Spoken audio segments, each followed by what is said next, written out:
Hi ಸ್ನೇಹಿತರೆ, Anvika cooking ಚಾನೆಲ್ಗೆ ನಿಮಗೆಲ್ರಿಗೂ ಸ್ವಾಗತ. ನಾನಿವತ್ತು ಮೂಲಂಗಿ ಸೊಪ್ಪು ಪಲ್ಯ ಮಾಡ್ಕೋತಾ ಇದ್ದೀನಿ. ಹೇಗೆ ಮಾಡೋದು ನೋಡೋಣ ಬನ್ನಿ. ಮೊದಲು ಒಂದು ಕುಕ್ಕರ್ಗೆ ಒಂದು 3 ಸ್ಪೂನ್ ಆಗುವಷ್ಟು ಎಣ್ಣೆ ಹಾಕ್ಕೊಳ್ಳಿ.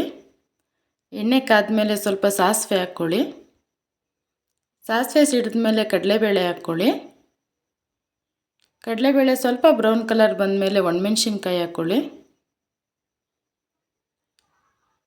ಒಂದು ಈರುಳ್ಳಿ ಕಟ್ ಮಾಡಿ ಹಾಕ್ಕೊಳ್ಳಿ.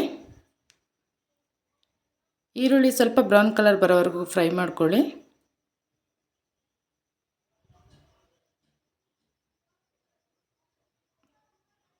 ಇದು ಫ್ರೈ ಆದಮೇಲೆ ನಾನಿಲ್ಲಿ ಹೆಸರು ಕಾಳು ಹಾಕ್ಕೊಂಡಿದ್ದೀನಿ. ಹೆಸರು ಕಾಳು ಉಣ್ಣೆ ಹಾಕಿದ್ದಿತ್ತು, ಅದನ್ನೇ ಹಾಕ್ಕೊಂಡಿದ್ದೀನಿ.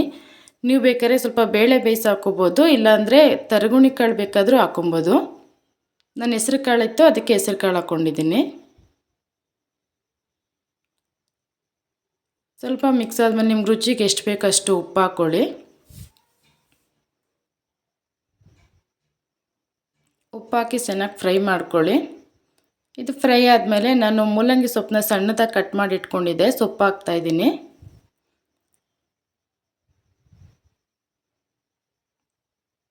ಸೊಪ್ಪು ಹಾಕಿದ್ಮೇಲೆ ಕಾಳು ಮತ್ತು ಸೊಪ್ಪು ಎಲ್ಲ ನೀಟಾಗಿ ಮಿಕ್ಸ್ ಮಾಡ್ಕೊಳ್ಳಿ.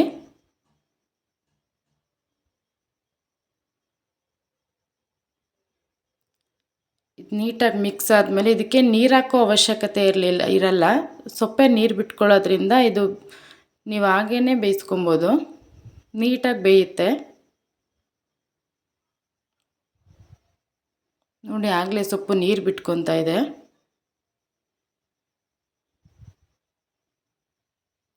ಎರಡು ನೀಟಾಗಿ ಮಿಕ್ಸ್ ಮಾಡ್ಕೊಳ್ಳಿ, ಚೆನ್ನಾಗಿ ಫ್ರೈ ಮಾಡ್ಕೊಳ್ಳಿ. ಸಾಕು, ಒಂದು 5ರಿಂದ 10 ನಿಮಿಷ ಬೇಯಿದ್ರೆ ಸಾಕು. ನಾನಿಲ್ಲಿ 1 ಟೀ ಸ್ಪೂನ್ ಆಗುವಷ್ಟು ಮನೇಲೇ ಮಾಡಿರೋ ಖಾರದ ಪುಡಿ ಹಾಕ್ಕೋತಾ ಇದ್ದೀನಿ. ನೀವು ಬೇಕಾದರೆ ಹಸಿಮೆಣ್ಸಿಕಾಯಿ ಹಾಕ್ಕೋಬೋದು. ಹಸಿಮೆಣ್ಸಿಕಾಯಿ ಹಾಕಿದ್ರೆ ಮಕ್ಕಳಿಗೆ ಗೊತ್ತಾಗಲ್ಲ, ಸೊಪ್ಪು ಮತ್ತು ಹಸಿಮೆಣ್ಸಿಕಾಯಿ ಎರಡೂ ಒಂದೇ ಕಲರ್ ಅದರಿಂದ. ಅದಕ್ಕೆ ನಾನು ಆ ಖಾರದ ಪುಡಿನೇ ಹಾಕ್ಕೊಂಡಿದ್ದೀನಿ. ಒಂದು ಅರ್ಧ ಬೌಲಷ್ಟು ತೆಂಗಿನಕಾಯಿ ತುರಿ ಹಾಕ್ಕೊಳ್ಳಿ. ಇದೆರಡು ನೀಟಾಗಿ ಮಿಕ್ಸ್ ಮಾಡ್ಕೊಳ್ಳೋಣ. ನೋಡಿ ಫ್ರೆಂಡ್ಸ್, ಮೂಲಂಗಿ ಸೊಪ್ಪು ರೆಡಿ ಆಗಿದೆ. ನಾನು ಇದನ್ನು ಪ್ಲೇಟ್ಗೆ ಹಾಕ್ಕೋತಾ ಇದ್ದೀನಿ.